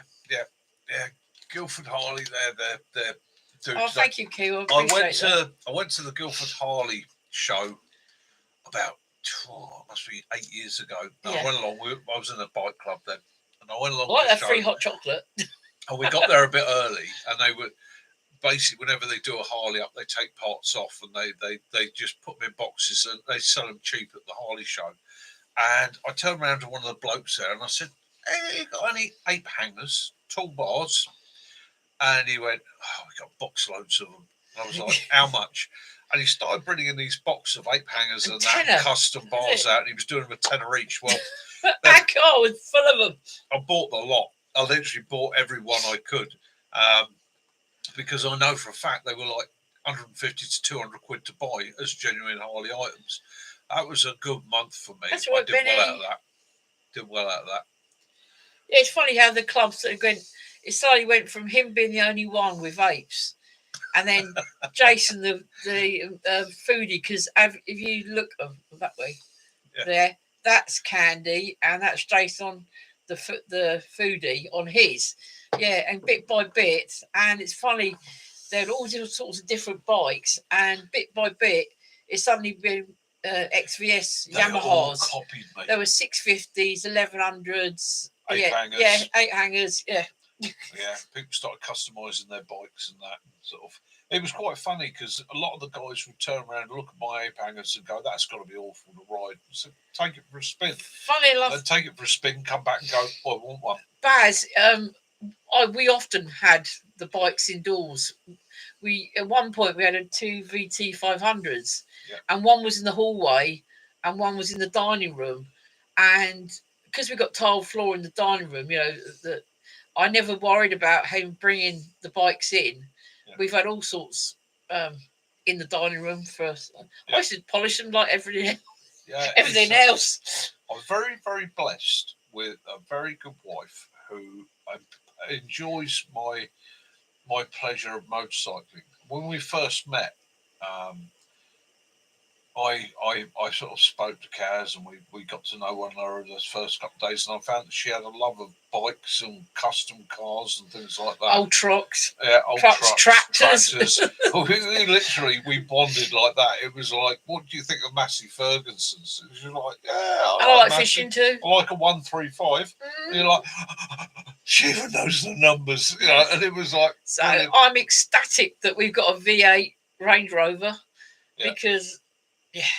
Yeah. So it's people. I can't stand electric cars. Is good. A lot of the time in the past, people have said to me, "Oh, yeah, how's your wife feel about you having one of those?" Or so. I'm like, she'd clap me around the ear hole if I tried to get rid of it. So.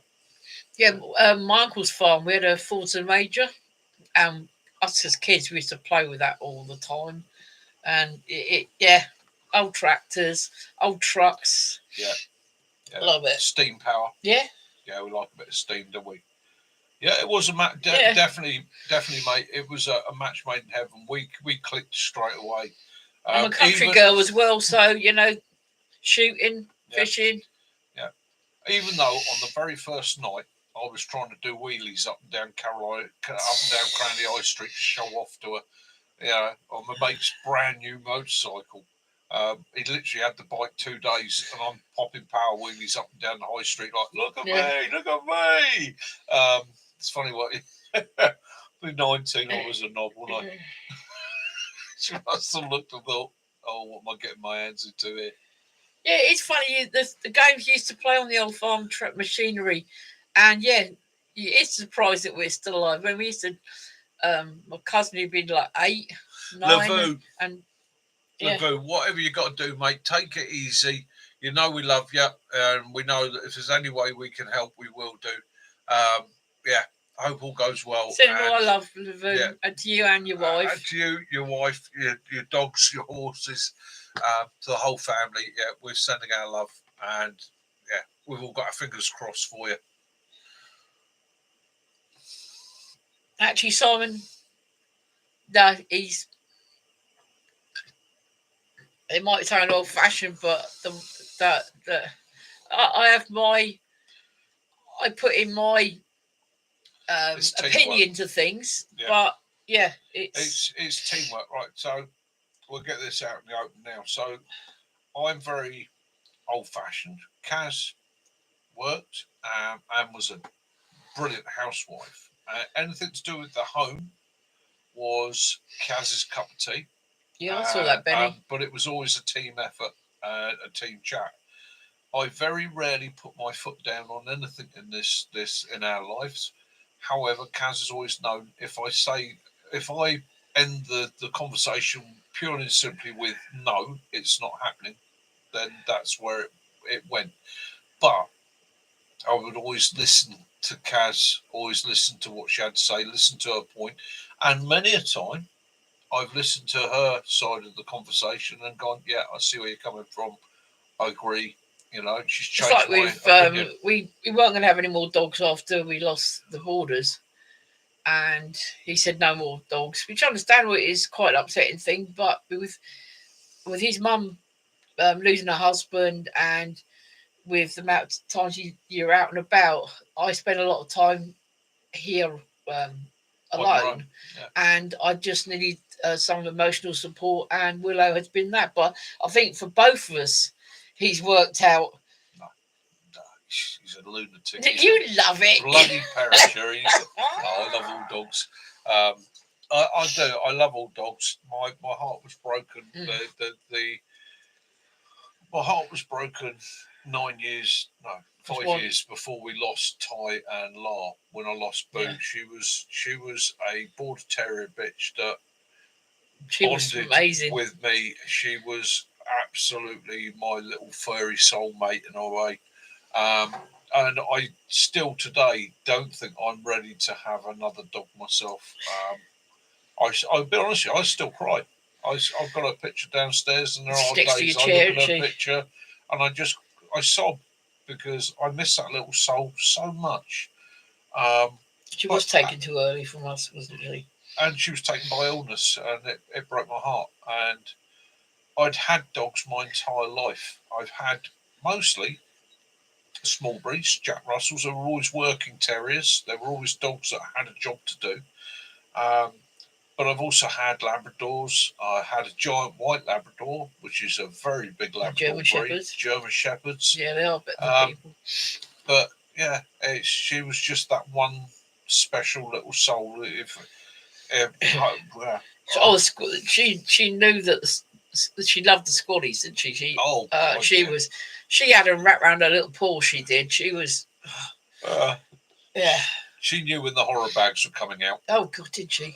She knew they had a biscuit in their pocket or a chocolate bar. Yeah, she was absolutely beautiful little dog. But hey, that happens. Yeah. You know, and for me to get another dog, I had to. Well, I sat and spoke to Kaz. First, I was saying no, I'm not prepared to have my heart broken again.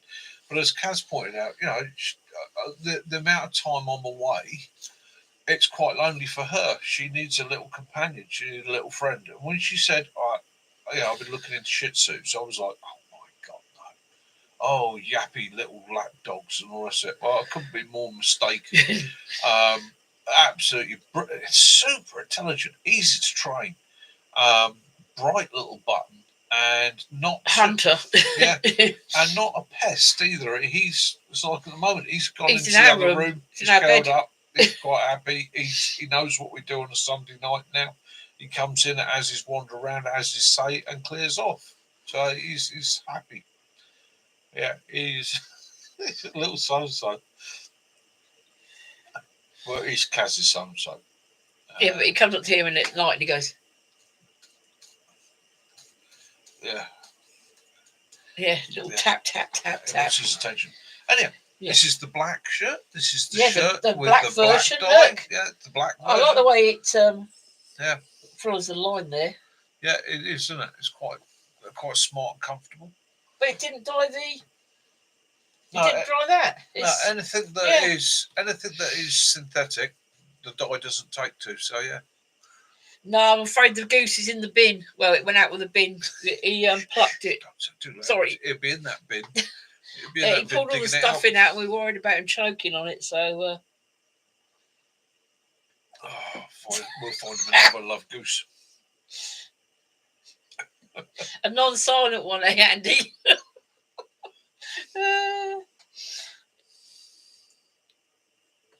Oh yeah, he loves tea. Definitely tea's best mate. Yeah, he loves Mac as well, doesn't he? Yeah. I still laugh at that point. T through the stick, and Willow just looked at him. She's like,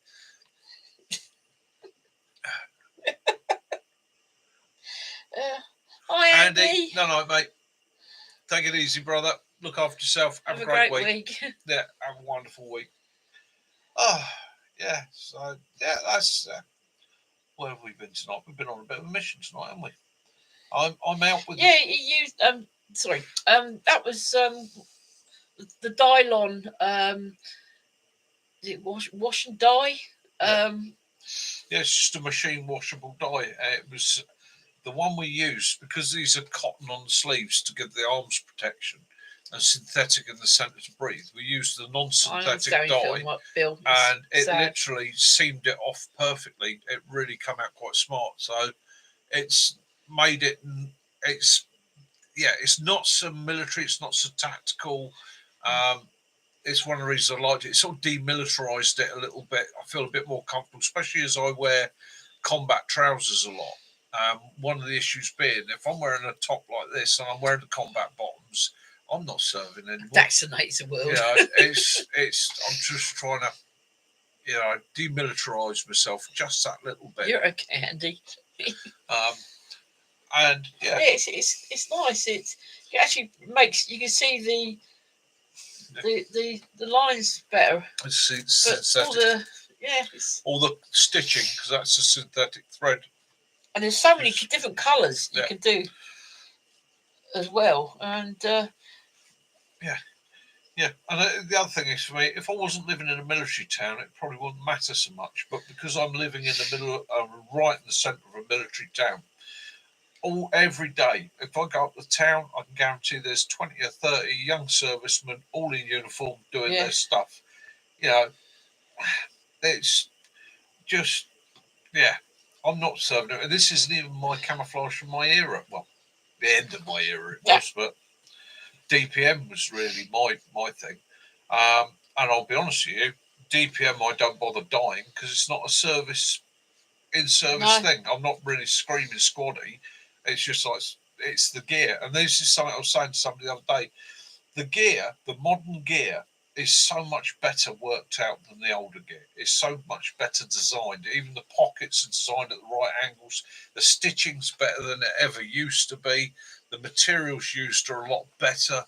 I mean, these shirts are my favourite at the moment, purely simply because I do a lot with the Bergen on. All this is breathable. These are on eBay. Yeah. They're $12.99 with free postage, and they do the whole range of sizes. Everything that's in MTP is breathable. It's breathable materials. So in hot weather, or if you're doing something like you're carrying a load and that, you get that bit of airflow around you. But everything that you see in black is in cotton. So it's heavy duty. It's there to protect the arms and that. And it's designed to go under body armour. So if you're looking for one of these, if you go online and just look up UBAC, underbody. If anyone wants, I'll get the underbody armour clothing. That was it. You come to me. What I'll do is I'll just come out of here and I'll let you know the seller's name. The collars are a soft cotton material, so you don't get any rub on the collar. And again, it will zip all the way up. My neck's a bit broad for this one, but it will zip right up to the top. So it does give you an excellent layer of protection. And the sleeves, I didn't realise until I was speaking to Tommy, the sleeves were actually designed so that they could be rolled up.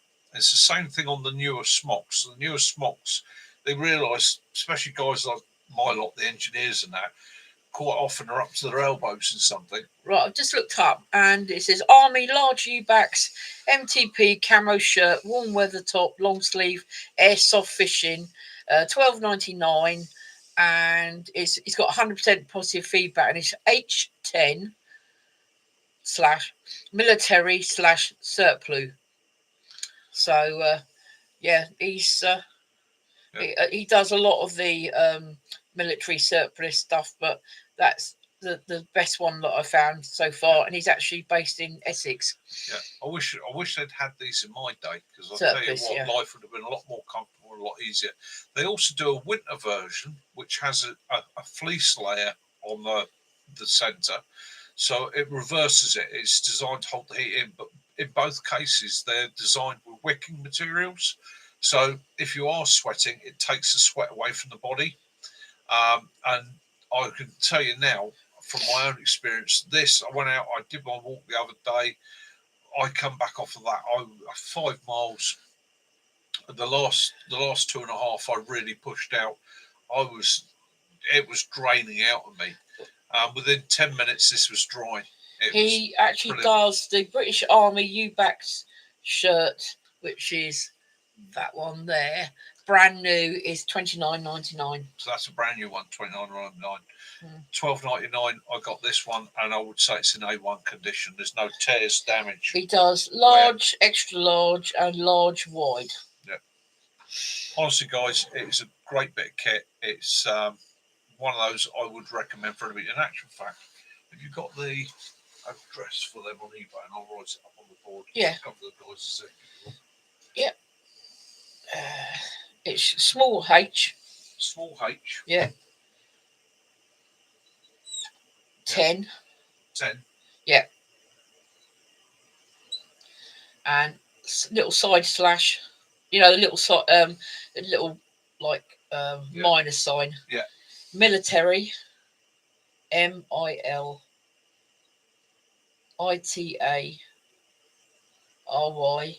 Yeah. No, all those little minus signs. Yeah. Surplus. SURPLUS.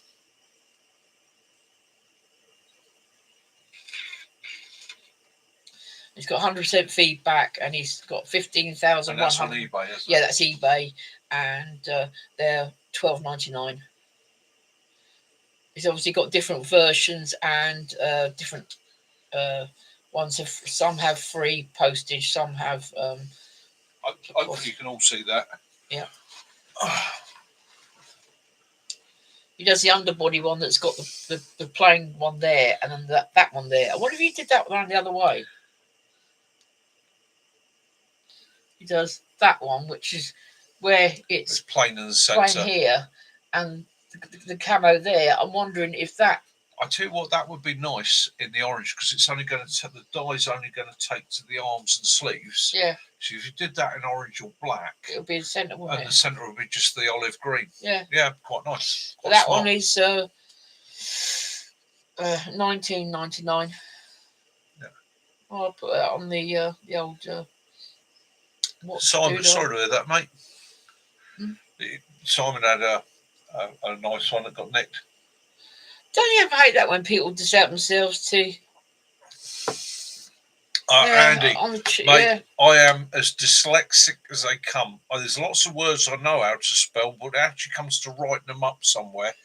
My Kazatea is she's had some right old giggles. When we were courting, and I used to send her love letters from the camp. I used to come back on leave and see her at weekends and that, and quite often it was like I'd have to translate my letter of affectionateness. Yeah. Yeah, absolutely. I am blown away with it. My job was, when I did work, was I was can't think of it now. You were a facilities administrator. I was administrator, so I'm used to administrating. Yes, for the Ministry of Defence. And he will spit it right on the board. This young lady here is responsible for literally 99% of the explosions in this area for many years. People would have to phone her up and say, hello, Mrs. Mitchell. We would like to detonate some explosives. Hello, can I have a drop, touch and go from RAF Odium? Yes, of course you can. Touch and go? You never told me about that. I know they used to come over and give you the occasional. That's why I got the biscuits and that, because I'm of course you can, lads. Yeah. Kaz was brilliant, because me running ranges and facilities actually on the ground, doing the bit out there, setting the guys up, meant that Kaz had lots of information for me. And I had the amount of arguments I had with others. Yeah, she'd have phone calls and they'd be like, "We want to fire GPMG. Can we fire it on such and such?" And the other girls are going, "Yes," and I went, "You can't." She goes, "What?" I said, "You can't. Okay, you cannot shoot GPMG on that range. There is no butt stop." Well, how do you know that? I said, "Because I know that." And they goes, "Well, it's not up to us to tell them that." I said, "Well, you can't tell them yes to put in the paperwork to be told, no, you can't do it on that range." I said, "You're better off giving them a range that they can do it on." She was known to be strict and firm with people as well. There are certain men in a particular guard's shooting team that got they got the wrath of Kaz. Yeah, they tried to pull the blinker. Yeah, don't try swinging a leg with me. So one of the things that will happen with the military range is it's bidded for. So the unit will get hold of you and say, "We would like to use your range on such and such day. X number of guys doing such and such weapon system," and it was Kaz's job to sort all that sort of thing out. Now, shooting teams for competitions get quite a low priority because, let's face it, it's not combat, is it? It's a shooting team. However, they think they're very special. And one shooting team, need one bloke. We need to get him through his. One shooting team decided they were going to book one guy in for what we call an annual personal weapons test, which is essential if you're deploying, and gets a high priority. So we got a guy that needs to do this, but we want 12 lanes. She just turned around and went, "Why do you need 12 lanes if you've got one guy firing?" "Oh, well, you can slip in with so and so. Oh no, we'd like him to do it." And he's like, "No, you're not. You're a shooting team. Don't no." She gave them the shift. Quite strict when she needs to be, much to my pleasure. I understood my job. I understood that the military need to train, and that is important. But for jollies, for that sort of thing, no. The funniest one you ever had was a lady asking you if you could stop shooting because of the dog, wasn't it? Yes, a lady called to say that someone had. It was actually the military magazine. This elderly lady had rung her from the Hawley Lake area here, and she said, "I've got this lady who's called me, and she wants to know if they can stop using the Dems range, the Dems over there, because she's looking after her friend's dog, and it's eating her carpet and her net curtains." So she thought that because that was happening, that the army would stop their training. Well, I'm sorry, the army train. Unfortunate, because like Kaz, like me, is a dog lover. Oh, thank you for Owen. That would have meant that a 16-week course in demolitions would have come to an end, and people would have had to go away and start afresh. Well, I've got an answer to all that sort of thing now, because starting my own business, I have got my health and safety policy sorted out. This is my health and safety policy. Health and safety policy. For everyone's protection, you are required to use common sense whenever necessary. If you have none, then please leave. That's going up the woods.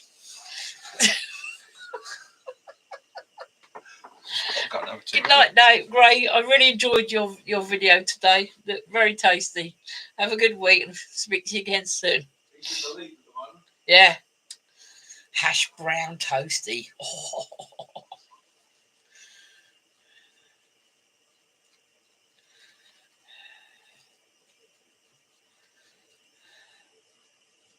So, anyone got any adventures they're doing this week? Anything special? You're going to go out some walk. You're doing some walking with Mac, aren't you? I'm going out for a walk with Mac, and I'm also going out to see the Tar Pack guys this week. So they've got something they want to run by me and show me. And if I get the chance, I might do a short on it just to share with you guys. Night, Baz.